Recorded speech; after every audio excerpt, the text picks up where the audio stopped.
members of the group were a community. And so I would say all of these people that remained, because there were plenty of people that left, but all of the people that remained really became entrenched in each other and their families together, and their children they were raising their children together, and it became its own dynamic. Mm. So for those who aren't familiar or have watched Martha's interview, she talked about where this compound is just this giant open room, and then people would bring sleeping bags sometimes to sleep there. There were no beds, there were no bathrooms in there, that the conditions were just really horrible for its members. But if they even asked to go to the bathroom, they could be publicly shamed or abused in some way. Did you experience anything like that? Absolutely. And I think I'd kind of take it for granted at this point because there was so much torture that happened that the least of your tortures was if you were forced to pee your pants. Like, it's just the least of it, because there was whippings with shortened electrical cords, like that industrial electrical cord that's flat and encased in like a white rubber, and it would bend to the shape of your back. And I really think, okay, so to back up a little bit, there's indoctrination that happened to our parents. And our parents were people that all grew up in the United States of America in typically religious families, and they all had like some kind of religious ethic. And they joined this cult to get some other different structure, some other different sort of community, and they brought themselves. And they all loved each other, cared for each other. And I believe that this man was simply there to take their money and to, torture children, because that's what he enjoyed. And it is absolutely the common thread that goes through the entire scope of his, 50-year experience with all of these people. And so generations of people have been involved in this. So to get back to the point, yes, I did witness a lot of torture. And one of my earliest memories of the cults, it's probably my second earliest memory, is watching my 3 little siblings hearing them sitting inside of oil barrels, not in isolation, not allowed to get out, crying in the open air in Wisconsin, getting eaten alive by mosquitoes, having to go to the bathroom, peeing in their pants, defecating themselves, crying for their mother, crying for their father. And my mother, I remember her just crying, and she felt like she couldn't do anything about it, because the thing that was scary about this cult leader is that everybody at that point just listened to him. So if he struck violence on somebody, maybe he wouldn't do it himself unless it was a child, but if it was an adult, he would just sick other adults on them or teenagers. So nobody was safe. And it's just a hopeless, sad trauma that these children had to go through. And one of my earliest memories, and it's just sad. It's like, but I didn't know better. Children don't know better. That's the thing. Is like, children born and raised in this sort of environment, they're fresh slates. They don't know better. Mm-hmm. They might know in here, like something in here is bothering me about this, but they don't know the laws. They don't know what child abuse is. They don't know, because if nobody defines it for you, that's why awareness campaigns are so important. And if you can tell a child, this is what's right, this is what's wrong, but it was never taught as it was wrong. So this torture was totally tolerated and accepted by my siblings' own parents. Wow. The level of which your parents had to have been so completely indoctrinated to ignore their parental instincts and not intervene when their child is being hurt. I can't even imagine that. There's nothing a child could do that would make you abuse them and that'd be okay. But in his mind, what are they doing that's so awful? I think their offense was being Gronvals, to be honest, because not every child was treated this way. And this is an important point, because there were certain families in this organization, if you can call it an organization, that were targeted. And I believe my family was one of them. And I don't know what it was about my family. Maybe it was the fact that we were too independent-minded. I mean, I don't know. I'm not the cult leader, but I do think that he saw something about us that was potentially threatening to him. And he specifically targeted my brothers, and he particularly targeted my sister. And I think that I was spared some of the targeting because I was a target of another kind.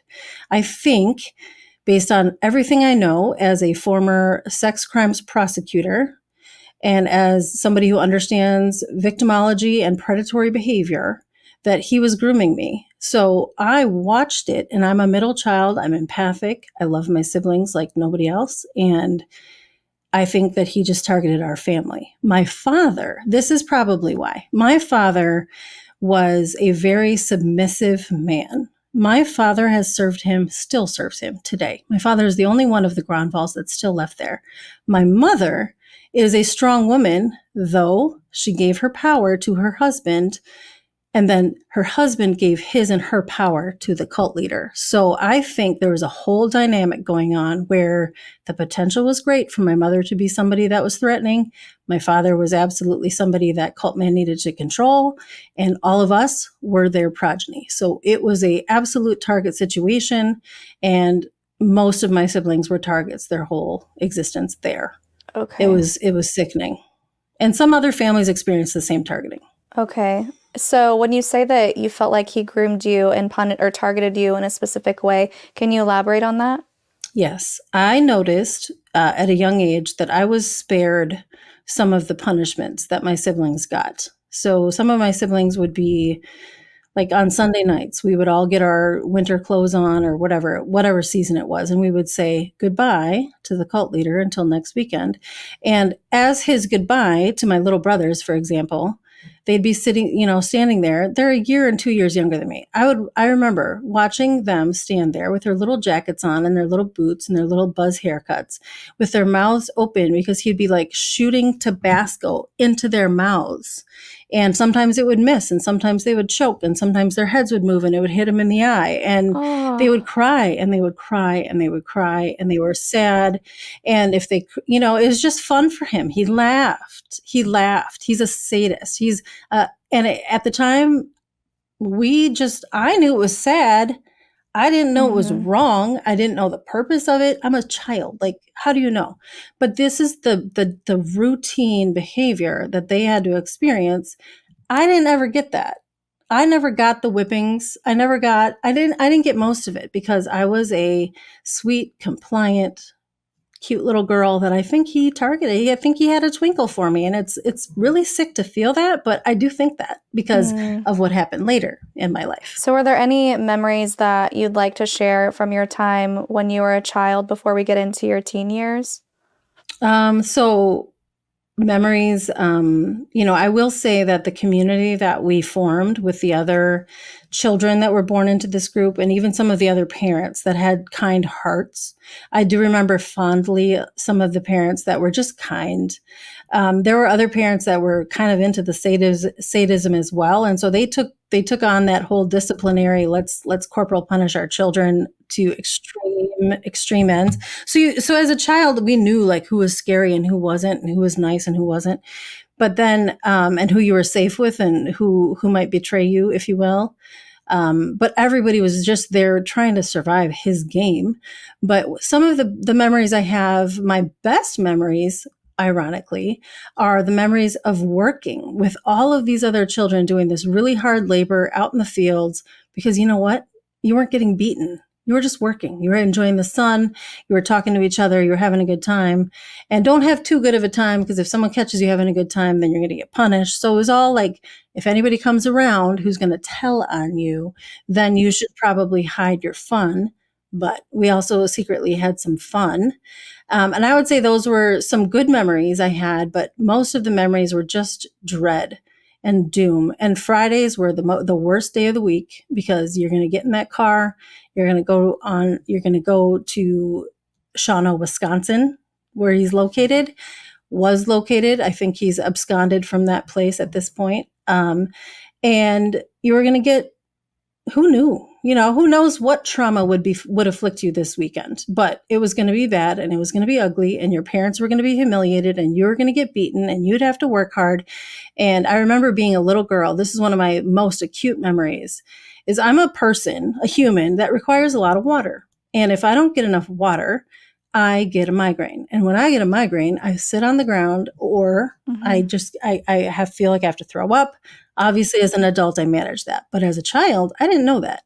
So I'd be working so hard in the fields. We didn't have any access to water. We weren't allowed to have a water jug. It was a luxury to have a water jug.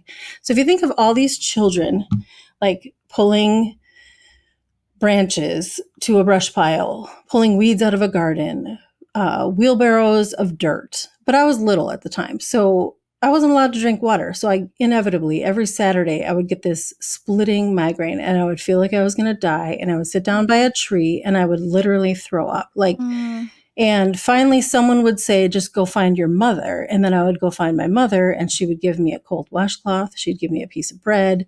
She'd give me some water and she'd make me feel better. I'd go to sleep and then I'd wake up and then I wouldn't have a migraine. It was this torturous, ridiculous cycle that was just, this is me. I'm one person and I was not even among the most tortured. So if someone did that to my child one time, first of all, all right, so we can do the coulda, woulda, shoulda and the 2020 hindsight. There's no point. I would say that was our parents were not allowed to watch over us. Our parents were not allowed to be around us. They accepted the not allowed. Did he purposely isolate the children so the parents wouldn't see ways in which he was torturing them? 100%. And I didn't know that at the time, but when we have, as adults, talked to our mother, my father is still there and he won't talk to us and we don't exist to him. But Cal Gronval has 9 children, okay? My mother never knew this stuff was happening. She had no idea. It wasn't until I was an adult talking to her about it that I realized how sinister that was. The only adults that were there were his servants. And I'm not saying that word as if they were his servants. They were people he pressed into service using the guilt of righteousness and service to God. And they were women that lived with him, and they might have been the only ones around. And it's quite chilling to think that he sent our parents out on purpose so he could whip a room full of kids and humiliate us. This man clearly had or has so much control over these people to get them to accept this type of behavior and abuse. What were some of the things that he was saying to really concrete this idea that he has the ultimate authority over everybody?